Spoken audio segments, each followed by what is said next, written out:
Morning, good day, bonjour, buongiorno, guten tag.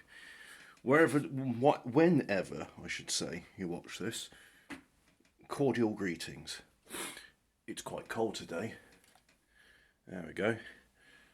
And but let's look at the. Oh bugger! Where did I put it?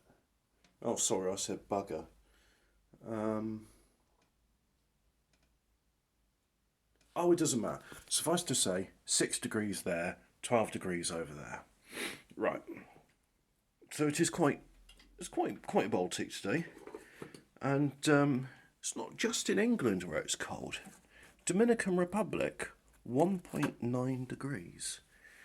It's a bit unusual. Don't expect countries in the Gulf of Mexico to be that cold, but hey ho, there it is. It's that cold. And today's Firelighter is brought to you by the dirty German Ottoman collaboration, because when you go to a oh look, Dominion, yeah. When you go to a German supermarket, they're not going to sell you Cypriot Delight now, are they? Because they don't like the Greeks. They do not like Greeks at all. That's why they insisted that they use the German currency, sorry, the euro, and they're not allowed to use the drachma. Because it used to be, it's just like, hey look, all this food is just, a couple hundred drachma. Well, what's that in my money? About £2. Great. So you go on holiday to Greece because things were cheap. And now it's suddenly like, oh, that meal? Yeah, it's €20. Oh, you know what? I think I'll just, I'll go to France or somewhere else. So, yep. Germans don't like Greeks. Am I wrong? Am I right? Why not write in the comments what you think? Because remember, when you do like and subscribe, the algorithm says, "Oh, this is a good video. I'm going to recommend it to other people." So put comments in, especially if you disagree with me, because those are the most. I'm sort of revealing trades. Well, okay, poorly kept secret. Any interaction with a video, negative or positive, the algorithm says, you've interacted, you want to see more of this. And it also tells people, oh, this gets good interaction response. Let's have more people watch it. So bearing in mind what I said with my, oh, by the way, it's ash day today. I've emptied out the ash. With what I said in the French one about surface area and how you got to watch out in the moulin in case the flour comes into contact with a naked flame. It's not explosive, but it will explode. It's an incendiary. It burns so quickly, it practically explodes. And who would have thought glossy paper is not actually very flammable? It's bloody useless. But anyway, I'm saying that because there was some icing sugar in there. Most of it has gone into my morning beverage of hot chocolate. And I'll show you what I use for that, because I don't use a mug. Because of course I have to be different about everything. Why can't you just be normal? Why do I want to be normal? Normal's not very good, mate. I don't want to be normal. Yeah, let's try this.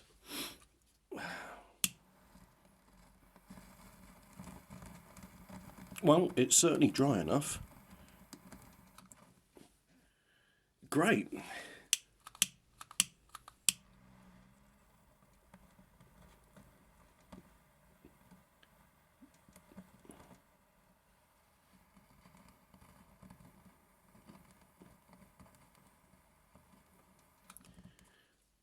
A brilliant firelighter. It manages to snuff itself out. Oh, this is going to be a fun day, isn't it? Oh, good thing I had a hot beverage, because this is the second fire I've got going today. Or will get going, mind you. The first was the main one. And I woke up at 5 o'clock this morning, so went down, had a slash, got fire going, went back up. Radiators got warm, which was nice. So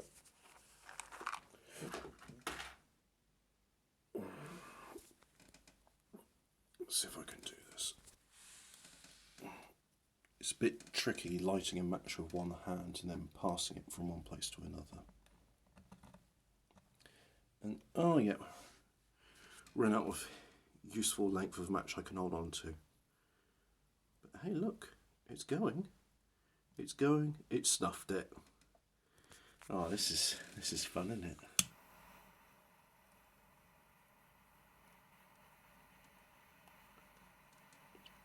I think if I had a bit of cardboard or something, that could get this clementine going. Well, I don't have bits of cardboard. I do actually have bits of cardboard, but then it got chucked in the bin by somebody who doesn't understand that I use cotton. No, I don't need to be wound up about that. I can get a fire going even if I don't have my little bits of cardboard from the supermarket. And Mumsy going, oh, why are you digging with that cardboard? Why not dig it out? It's like, because I need the cardboard to light fires. So why can't you use firelighters? Well, you see, the cardboard's free and the firelighters cost money. So if I can light a fire for free, like for example this is a clementine. The clementines cost money, but given the choice between throwing the peels out or holding on to them and using them to start a fire, I choose the latter option. So,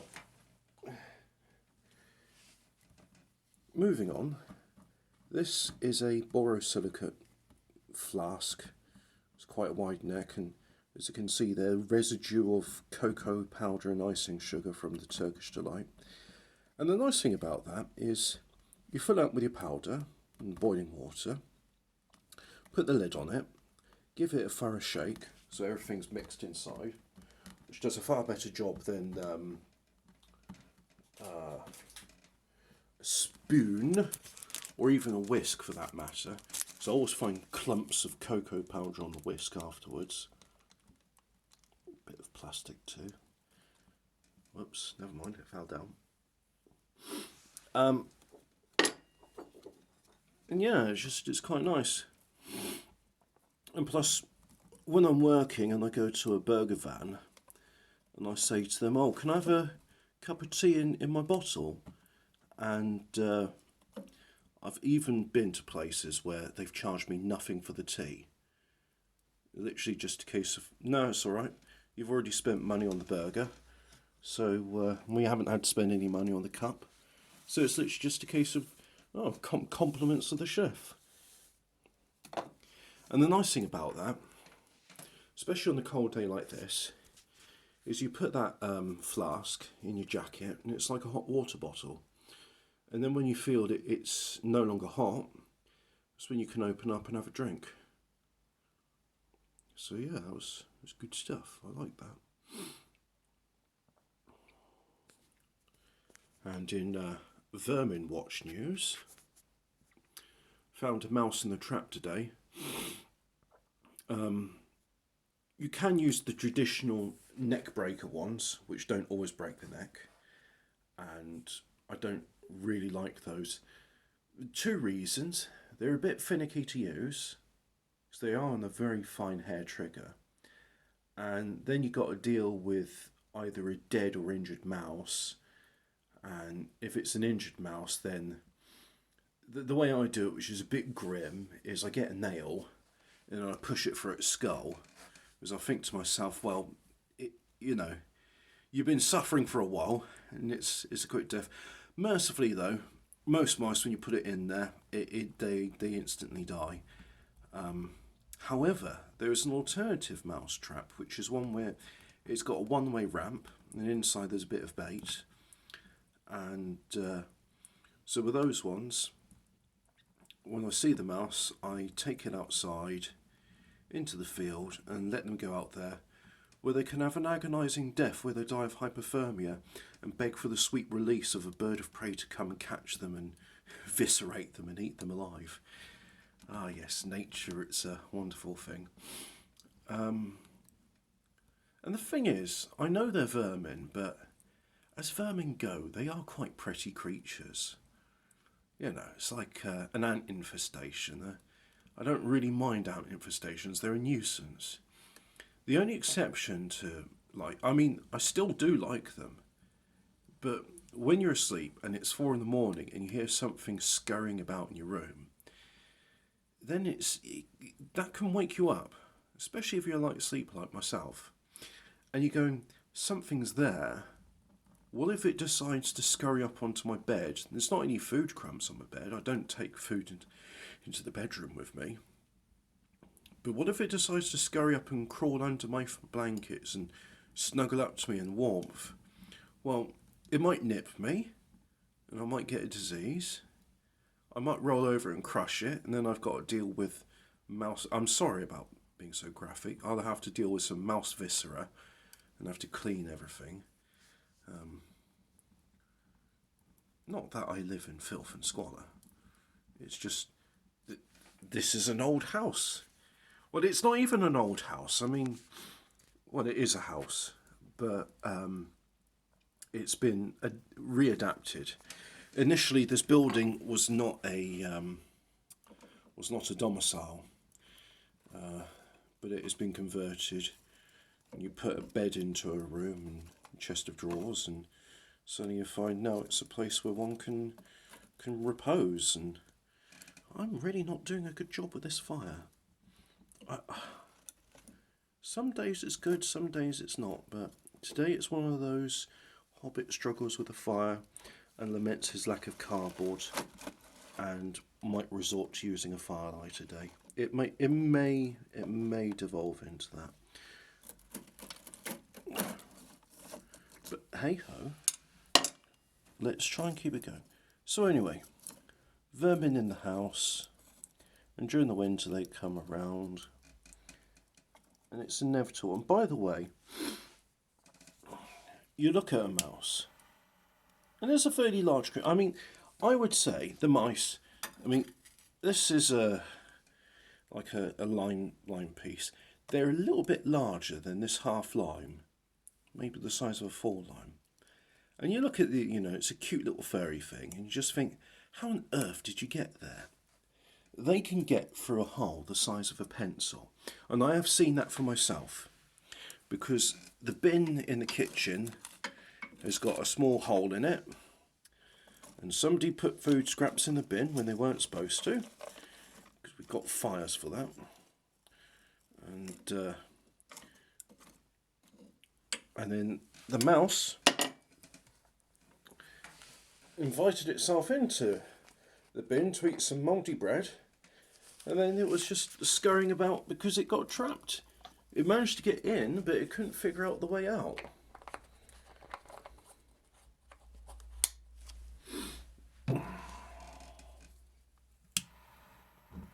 There we go.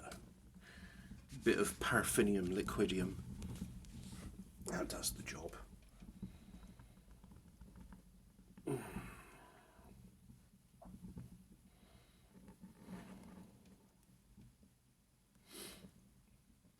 I asked my mum about getting some cats, and she said, well, then you've got vet bills to deal with, and they're a nuisance, and they'll start meowling in the early mornings, waking you up demanding food. And she says, because her grandmother and then herself, they were both on the farm, and they had to deal with mice. They had cats, and she says, even with the cats, you're still going to have vermin around, because mice are not mice. The cats are lazy. They don't catch all the mice.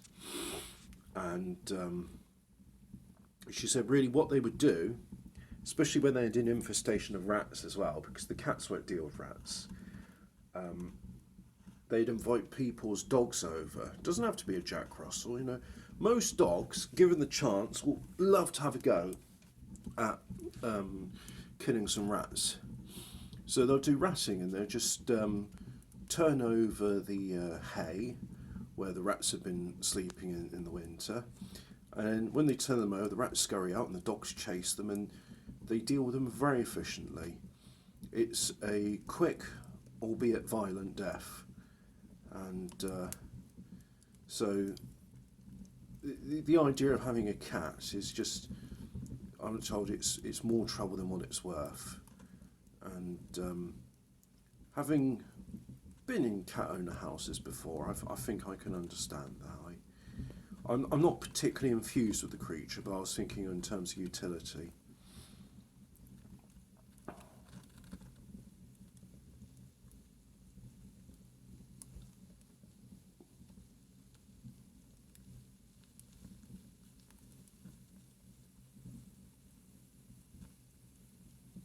So much like an 18th century household, I have all my crockery upside down and all the food suspended on walls or inside locked containers, and I give things a wash before using them, even if I give them a wash after using them. So, you know, some things don't really change. These are the realities of living in somewhere which is not a sterile pod, which is hermetically sealed with air conditioning. You are not divorced from the reality which your ancestors have lived with for countless millennia, and you have to contend with the fact that you'll have some toast, you'll have some other food, crumbs will be carelessly spread, they may not immediately be vacuum cleaned or swept up, and then vermin will come in. And even if you are meticulous and you vacuum clean every day like some people do, vermin will still come in because your house, even without the fire, it's warmer than outdoors. I mean, 6 degrees is not particularly warm, but hey, look, the Optimist says it's 14 degrees now. Anyway, that wall, 6 degrees, this wall, 11, and the wall behind me was 12, so it probably is warmed up a little bit now.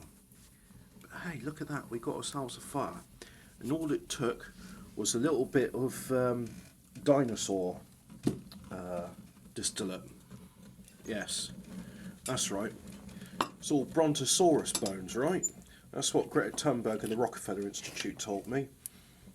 It's all fossil fuel. Yes. That wood, that's a fossil fuel. That's a fossil fuel. This hand, when dried and desiccated, that's a fossil fuel. It's all fossil fuels. There's no such thing as primordial hydrogen and sorry, I'm getting my words mixed up. Primordial hydrogen and carbon forming methane condensate in the morphitic discontinuity line. It's just a coincidence that the morphitic discontinuity line has enough pressure and heat to form gemstones, but it certainly wouldn't press other elements of hydrogen and carbon into methane and ethane and then longer chained hydrocarbons, and then as you keep on pressing it down you get coal, and as you keep on pressing down the anthracite coal you get diamond. No, because you see there's a thing called peat, and then when you press down peat enough you get lignite, so obviously all anthracite is just compressed lignite. Well then why is it a different colour? You don't understand how fossil fuels form. You're thick. So why do we have fossil fuels in areas with no biological activity and no historical signs of biological activity? Well, you see, the drill goes down and when it comes up, they find bacteria on the drill bit. Right? So it's a bit like me saying if I pick up a non-sterile knife and I cut into someone and they get a bacterial infection, I'd be like, oh, well, you know, the bacteria was just in them. You know, I didn't introduce the bacteria into that environment. No, it was just there. See, it's fossil fuels in the wound. But yeah, just because peat and lignite exist, and just because a couple of dinosaurs got trapped into tar pits and their bones can be found in crude oil deposit, does not mean it is a finite resource. Well, I mean, it is a finite resource. It is. There will be a point at which the elemental hydrogen and carbon will run out. Run out? Yes, I suppose there's a point where you could extract all of it from the Earth's core. However, What is it? Now, I've got to do something now. One moment, please. Let's pause this here. Right, just had a look at the 10 most column elements in the Milky Way estimated spec. No, I don't want the Milky Way composition. Earth. Most about nucleotides in the solar system? No, I want Earth. I typed into the search engine elemental composition of planet Earth, and it's like, oh, did you mean the universe? Did you mean the galaxy? Did you mean solar system? Did you mean Slough? It's like, there used to be a time, right? And if you're new to the internet, you won't understand this, but there was this thing called a search engine, and it used to be hosted on a website called google.com. And with the search engine, you type in a search query like, what is the elemental composition of Earth? And it would tell you the answer. And you'd say, what is the speed of light? And it would tell you the answer. And it'd be like, who shot JFK? And it would tell you the answer. And it would be like, what was the USS Liberty incident? And it would actually tell you the answer. You try and search for this stuff now, it'd be like, oh, you're looking up something controversial. Here's a website about de-radicalization. Or, oh, you're looking up something completely normal. Here's something that's got nothing to do with what you're looking for because you're an imbecile. There's been a change. I don't know what it was. Computers used to serve us, and now computers are increasingly just a nuisance. They really are. And it's very annoying. And it probably's got something to do with the old generation either retiring or not programming anymore, and the new generation coming through not really programming as well, and just those that do maintain what our ancestors made are just using it to carefully curate and corral users.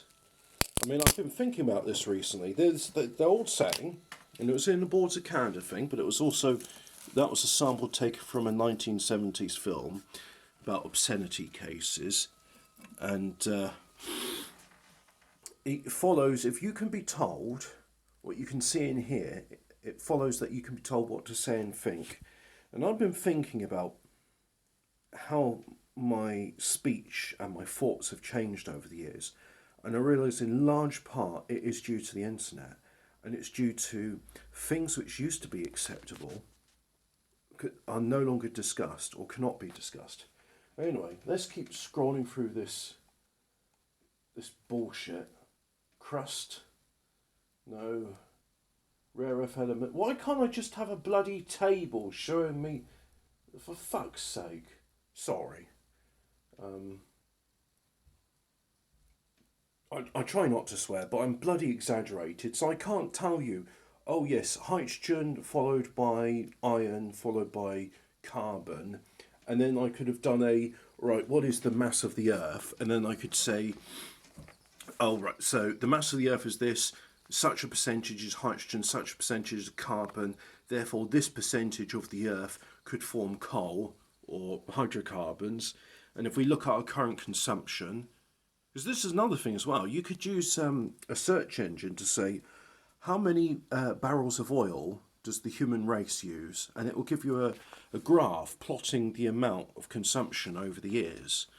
And then I could say, well, based on current rates of consumption, we have got enough fuel just on combustion alone, not including nuclear and other more exotic forms of energy production, which keep getting suppressed.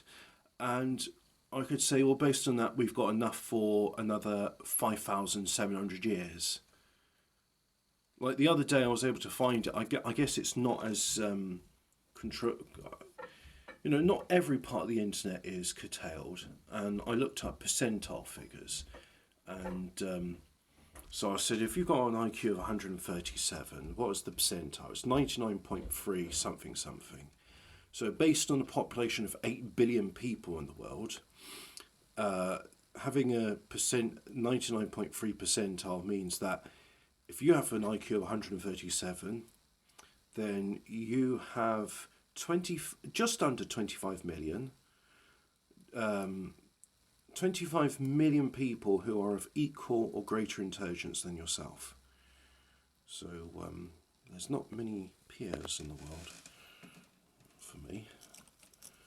But that was fun to find, and that's the annoying thing. And I know Wikipedia is a dubious source, but I'd like to think when it comes to the properties of chemicals and the abundance of elements,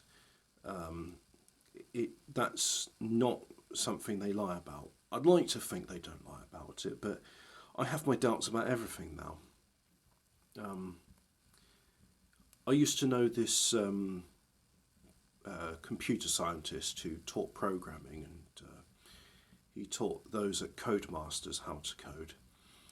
And one of the last things he said to my father before his untimely demise was, "I'm buying books again." My dad says, "Why?" He says, "I just can't find what I'm looking for on the internet. Books are more reliable." And it is getting to that stage now. I mean, there are alternative search engines, by the way, but more often than not, the results are interlinked. So if you can't find one search engine, you can't find it on the other search engines. And the only exception it seems to be is Yandex. Yandex seems to be able to find results the other ones don't. It used to be Wolfram Alpha as well. I don't know if that still exists.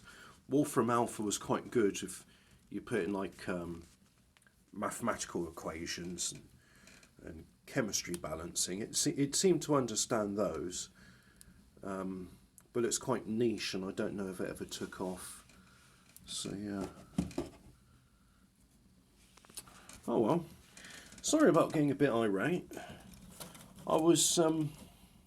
I like to think, in addition to be entertaining, this is also an informative experience, and I regret not being able to relate to you the information. What should have been a little throwaway thing of saying, "Oh, abiotic fuel theory. We've got this much oil, not including coal, and natural gas." Again, natural gas is one of those semantic terms. Because they're saying, "Oh, it's trapped cow farts and decomposition of biomass turns into methane." Well, it does. That is true. However, the methane extracted from oil reservoirs is the first stages of methane condensation. It's it's formed in Moravittic discontinuity line. I'm just thinking that there's probably a term for it, like mantle physics or geological chemistry, or is it geological chemistry? Yeah, there's probably a term like that, or petrochemistry. Petrochemistry is probably, one of those related fields where you study the origin and formation of it. And you may ask yourself, "Oh, Hobbit, how is this pertinent to just making a fire?" And well, you see, the thing is, if you're basing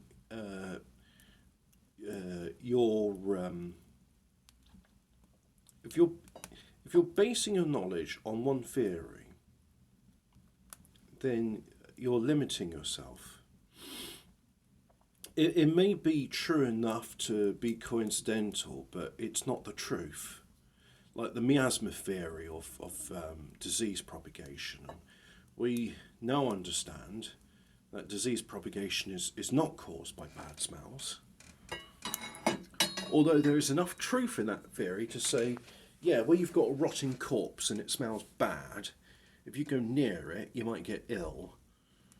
So it's close enough to the truth that we can go, that it serves its purpose.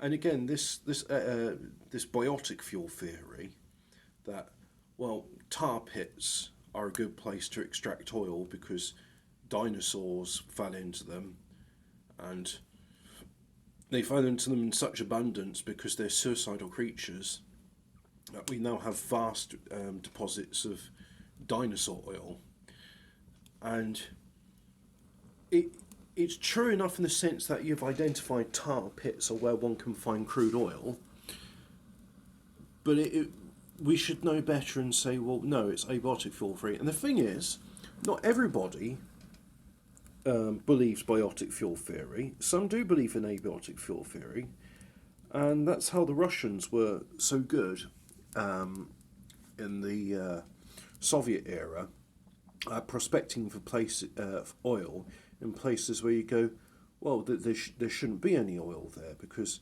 there's no tar pits and there was no dinosaurs. Why are you looking for? Oh, you found oil. Oh, okay. Well, I guess that was just a lucky fluke. Oh, you found oil again. I guess that's another lucky fluke. Oh, you found oil again. Well, we're just not going to report on this. So, out of sight, out of mind. People don't really care where the fuel comes from, do they? I suppose they don't. My dad said something to me once, and this is where I'm short-sighted.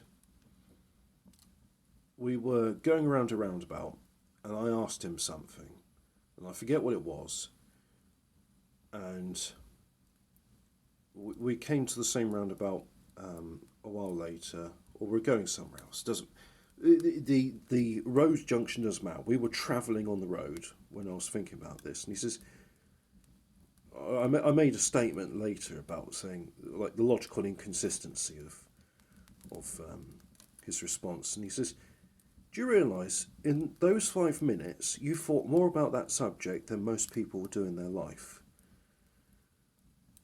And more and more I'm starting to realise the profundity of that statement.